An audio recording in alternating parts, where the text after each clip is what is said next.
even to this very day. When you talk about racing games, you cannot not talk about Gran Turismo. Even with its 7th installment, the franchise is still going strong. But is it going as strong as it once was? See, the competition in the vein of Forza and the others had learned a thing or two over the course of 2 decades, so I'm not really sure if that's the case anymore. If you are willing to ask me to answer the question, I think the Gran Turismo back in the day was way stronger than all of the racing games combined. Way stronger. As strong as the perfectly shaped diamond. As strong as the sum of the 1,000 atomic bombs combined. As strong as Mike Tyson in his prime. As strong as the corruption present in the government in my country. Okay, you get it. But my guess is that everybody would probably put Gran Turismo 4 as being the strongest in the franchise, or the most awesome one for that matter. I will agree that Gran Turismo 4 is a strong contender, but I think we need to go further back in time, back when Gran Turismo 2 ruled the world, back when it was the king of all driving games, the real driving simulator. And I think Gran Turismo 2 is still awesome even today. Why? What makes this game so special, so awesome? Let's just put Gran Turismo 2 in perspective against all of the racing games of the era, shall we?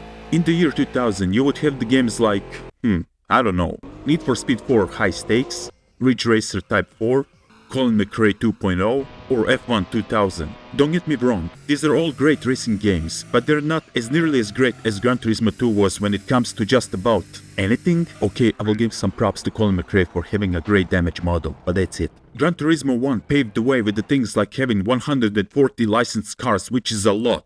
Lots of racing events, 11 tracks, very detailed car modification scheme, and even taking license tests to have a driving license. But that was just the beginning. Since Polyphony was a relatively new Japanese gaming development company, they were probably having a hard time and limited amount of money to secure licenses for having lots of car manufacturers, so Japanese ones were dominant. I mean, the whole aesthetic of the game looks like 90s Japan. Check it out. And we all know that the game was a tremendous success after a widespread acclaim and numerous millions of copies sold worldwide. That means that the rules of the racing games are going to be rewritten. Arcade racing games are slowly going into the drawers of obscurity. And after 2 years, it's time for the sequel. A sequel that needs to push the boundaries even more in every direction possible. And Gran Turismo 2 did just that. The first thing that makes Gran Turismo 2 awesome is the sheer numbers it pumps out. Number of the cars in the game? Well, not 200, not even 300, but 650 cars. These cars are mostly scattered in the north, east, south and west city sections, as you can see. These cities are divided by nationalities of the car makers. So for example, if you want to buy Japanese cars, you'll go to the east city. And if you want to buy French or Italian cars, you'll go to the west city. Pretty organizing, huh? A decent amount of cars can be obtained as a prize for winning certain races or having all the gold driving licenses. These prize cars can come in handy since you save money by not buying new cars, and most of them are really usable sports or race cars that can be modified to suit your needs. Now, wait a minute. What's that? Driving licenses? That's right. In order to access most of the races, you'll need to take some driving tests. You know, just to prove to the game that you're capable of driving. Remember, back in the day, racing games weren't so serious, and they certainly didn't have any form of driving school. Gran Turismo 2, on the other hand, has a whopping 60 driving tests to be taken, and that's one of the reasons why it's awesome. This will teach you from basics of acceleration, braking, cornering to fast cornering, shifting car weights in chicanes, doing slaloms, controlling various vehicles in various situations, and so forth. Only for the S license, you have to use everything that you've learned to put 10 one-lap races for the win. So before you even start the game properly, you can already learn a lot about car driving and be prepared. Even though getting bronze medals is relatively easy and enough to pass the tests and acquire licenses, you'll still learn a lot. But if you want to prove yourself, go ahead, aim for the gold times. Having all the gold medals per license will grant you a prize car, which is a nice way to start the GT career. But let's be realistic for the moment. Nobody does that for the first time around. We just want to pass the tests. That means that we need to buy a car to start racing. Well, starting is always hard and the money is tight this time. Having only 10,000 credits means buying a used car because the new ones are more expensive. Yep, Gran Turismo 2 even has used cars. How awesome is that? It's almost like a real life. You need to start somewhere just to set your career in motion. Usually, the best used bang for buck is going to be East City and buying a used Japanese car. It's relatively easy to spot a 200-something horsepower used car, and you'll even have a chunk of change left in your pocket. I've seen some gamers jokingly calling Gran Turismo a RPG. It's like this. The races are the battles in which you need to win against the opponents. Let's call it defeat the enemies. Your cars are your protagonists and the crew with various levels. Modification is your gear like weapons and shields. In order to level up and gain some money plus gear, you need to engage in the fights. In other words, you need to do some racing. Makes sense? For this occasion, doing special events is the way to go to earn money and prize cars. What makes Gran Turismo 2 awesome is the sheer number of events in which you can participate. Just check that awesomeness out. But in order to participate in a certain event, you need to satisfy some criteria, if criteria is actually required. You need to have a certain driving license obtained, or your car's horsepower number should be lower or equal to the number designated to a certain race. Or sometimes you need to satisfy both of the criteria to enter the race. Until it says it's free, then you do not need to do anything. You can just enter the race. In order to do this fast, I recommend visiting special events and starting to win some races. Almost every race gives you a car, and it won't be long until your garage gets populated with a selection of street weapons and your wallet gets beefed up.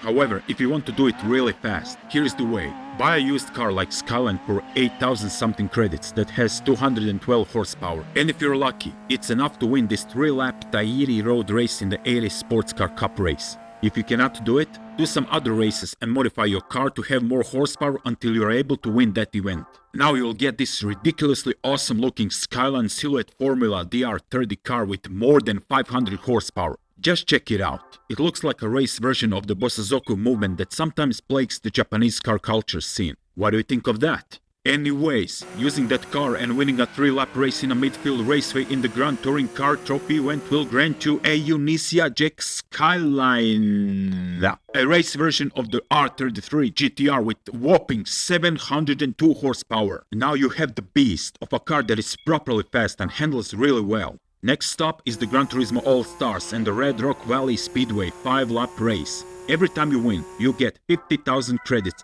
and a TVR Speed 12. That uncontrollable monster of a car can be sold for 500,000 credits. So there you go. Money all around. This all doesn't stop there. You have a big Gran Turismo league that spreads across numerous races and it culminates in a Gran Turismo World Championship. You even have rally events even though these are just races against the ghost car. Now that's pretty underwhelming because I wanted a proper rally event or championship. But hey, at least it's something. This was the first introduction of the rally segment in the Gran Turismo anyways, so I guess we can forgive its lack of variety. However, there's this one important track, the only one that is not circular but goes from point A to point B. Here's the hint. Suzuki special vehicles share that name. Yes, you've guessed it right, it's the Pikes Peak stage. I think that the Gran Turismo was the first game that has included that real-life track in the game as well as Laguna Seca Raceway. Every other track is made up from the imagination of the people working at Polyphony Digital. Okay, anyways, why is Pikes Peak important? Well, it hosts those two Suzuki monster villains called Coltus and Escudo. Racing against them is a treat, a culmination of dirt racing events right there.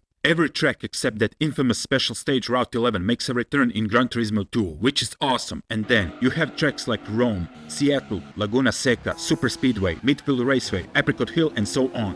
Can't remember any game from the era that had that many tracks. You're so welcome to disprove me anytime.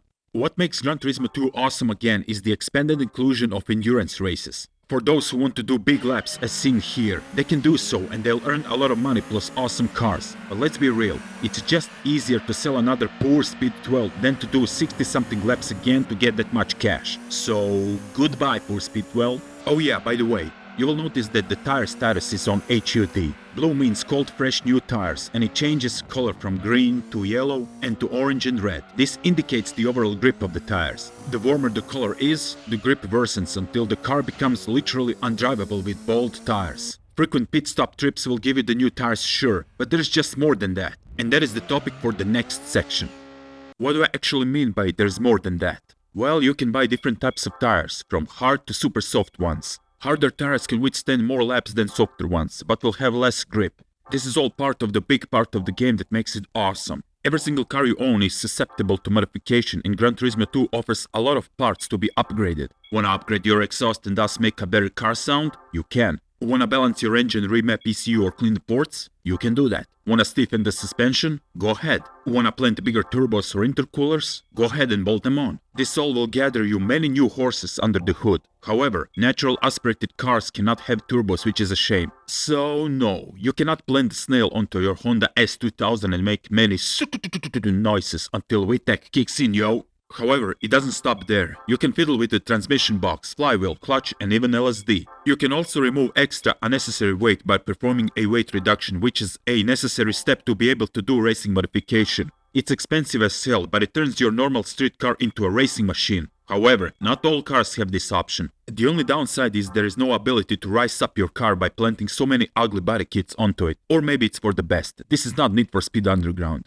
The only cosmetic change you can do is to buy wheels in the wheel section. As you can see, it has a lot of wheels such as BBS, Yokohama, Advan or Race. So this is the only part of the game where you can be a proper racer. Kinda shame if you ask me. After you spend a fortune or many modification parts, this all doesn't stop there. It's time to do some actual fine-tuning. Before each race, you can fiddle with these settings to set up the cars to your taste and needs, or to the conditions of the track. The unwritten rule states that the more you spend your time on tuning and modifying your car, the less time it will be driving reliably on the road. Luckily, this is not real life, so you can't turn your car into a hoopty that easily. But you can make it undrivable if you mess up the stiffness of the suspension, balance of the weight, downforce and so on. Or you can make it more nimble and racier than it currently is. It's all up to you, and that is why the game is awesome. Sure, Need for Speed High Stakes or Rage Racer offered some modifications for the cars, but nothing comes close to Gran Turismo 2 in the year 2000, believe me. Did you know that Gran Turismo 2 offers car wash? Place your car under some big centrifugal forces to make it clean. I just love how it says that you need 5,000 credits to do it, even though it costs just 50 credits in reality.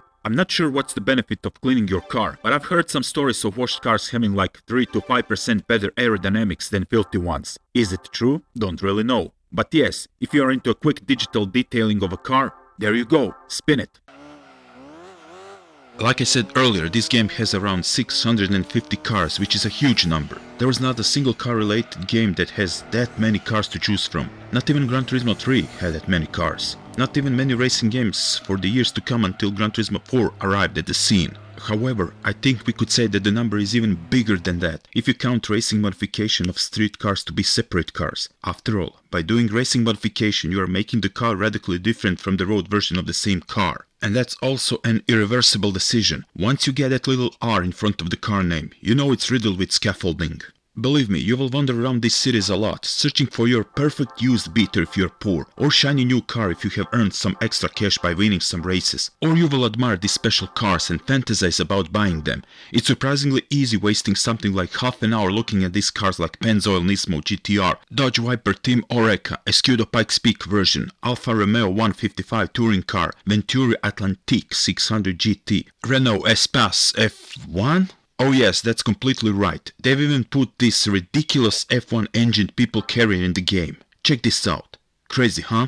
Even though GT2 introduced way more American and European cars than its predecessor, you can notice that it's still heavily oriented towards Japanese cars. The best examples of the fastest, best handling or affordable cars you can drive in the game are coming from the land of the rising sun, which brings me on to the next interesting topic. Sure, you could blame Initial D, Fast and Furious or Best Motoring Videos for car enthusiasts paying ridiculous JDM tax on used Japanese shitboxes of the 80s and 90s. But Gran Turismo 2 is also the one to blame in my opinion, especially when it comes to Nissan Skylines. I wouldn't be surprised if Gran Turismo 2 has at least 30 variants of Skylines, from GTS, GTST to GTR, or from road to race spec ones. Gran Turismo 2 is to blame for my eternal love for Skyline GTR BNR 34. That boxy bayside blue PlayStation on wheels was the love on the first sight. As a young stupid kid, I was dreaming about the day that I would own one, but that day never came to be. Well, if I suddenly become a rich YouTube superstar, I'm gonna buy one even if it kills me. I know I'm not the only one. There's probably an entire generation of young kids my age being corrupted by this JDM mania. After all, Gran Turismo 2 is made by the Japanese company, so their domestic cars are still dominant in the presentation and number in the game. Skylines, Supras, Evos, Imprezas, RX-7s, Silvias. We wanted them so bad in our lives. This didn't stop there. If you follow the scene, you'll see that everything is desirable nowadays, from K-trucks to K-cars like Mazda AZ1 or Honda Beat. And I believe we can all thank this game for that. Go ahead and search for any Japanese 80s or 90s cars that is desirable amongst the young population of car enthusiasts and see what the prices are. Don't believe me? Just check these numbers out. Now why is that so? I don't know. To be perfectly reasonable, why would anyone in the right mind want to buy a mostly unspectacular car that looks like a kitchen's appliance? Sure, there are some hot examples with plenty of power like Honda NSX, but nothing that a modern example of vehicles wouldn't destroy in a simple race. I guess that's that certain X factor that cannot be easily explained as to why I wouldn't mind owning something like Nissan Laurel or even a Toyota Corolla K70. It's like we're all subscribed to a cult of JDM euphoria that is downright unreasonable. Your typical Italian car like Alfa Romeo or Lancia will look way better than your typical Mitsubishi 3000 GT or Honda Accord. But, yes, but, we are unreasonable and you can thank GT2 for that. Even though Delta Integrale or Alpha 155 looks and sounds... Damn, I've gone somewhere else now, haven't I?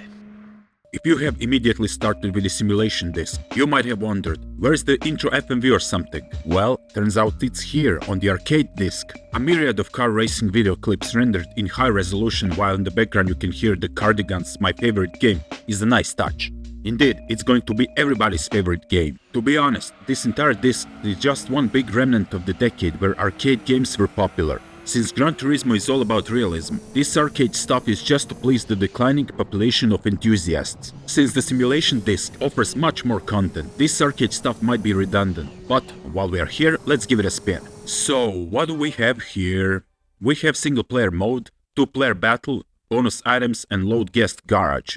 Okay, one thing is not redundant, and that is the 2-player battle mode, since this is the only way to race against your fellow human opponent such as sibling, friend, enemy, whatever. And all that in a good old-fashioned split-screen race. Single-player mode consists of road races in which you can choose cars from different classes, and you can also choose difficulty. So, driving on a higher difficulty will eventually unlock all of the stages and additional cars. Rally is your typical battle against time. With each new lap, a ghost car will appear that represents your current best time that you have made. Time trial is the same deal as rally, just on normal tarmac roads. If you persist and clean up everything, you get some bonus footage to see, which is always cool. By the way, see this load guest garage bit? That's right, you can load all of your garage cars from a simulation disc to use them here in the arcade.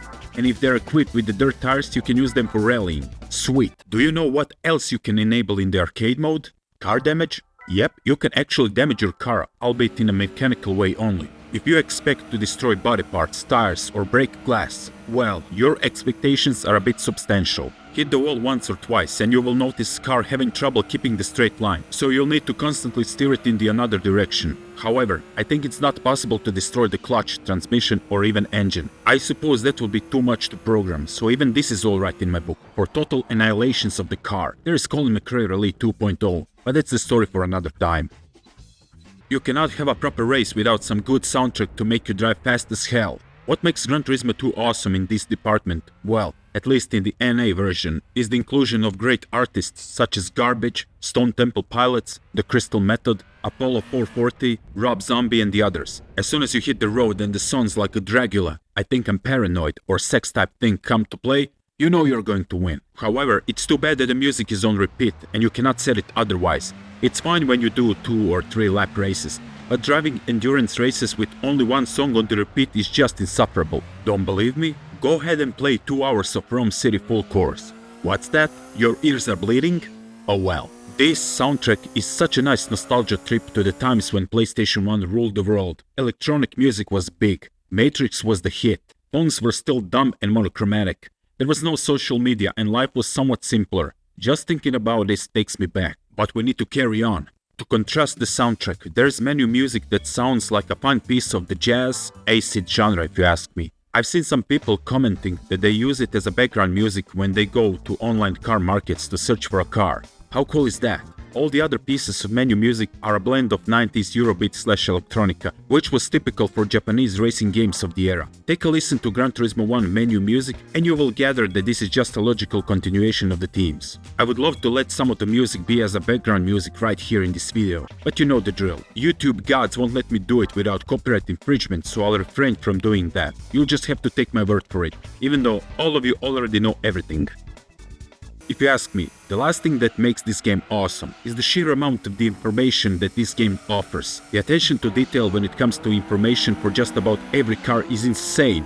It's like you have an interactive version of the encyclopedia of automotive stuff. If you want to check the information about any car, you can click one of these two icons right there. One gives you a brief textual information about the vehicle. The other gives you technical information about that certain car. Even though I learned about car brands and names by being a 12-year-old obsessed little maniac and reading yearly big catalogs from the late 90s, Gran Turismo 2 was a game that has taught me the basics of car numbers such as horsepower, torque, downforce, lateral G, car handling, what is understeer or oversteer, the lot. The game showed me by gameplay mechanics and theory why front-wheel drive cars behave differently than the rear-wheel drive or all-wheel drive cars. I've never experienced a game like Gran Turismo 2 before. Those games were heavily simplified by size, content and design. They got old pretty quick, while GT2 still remains the king as far as I'm concerned. The game is still perfectly playable even today, even though later installments improved upon just about everything, especially the car physics.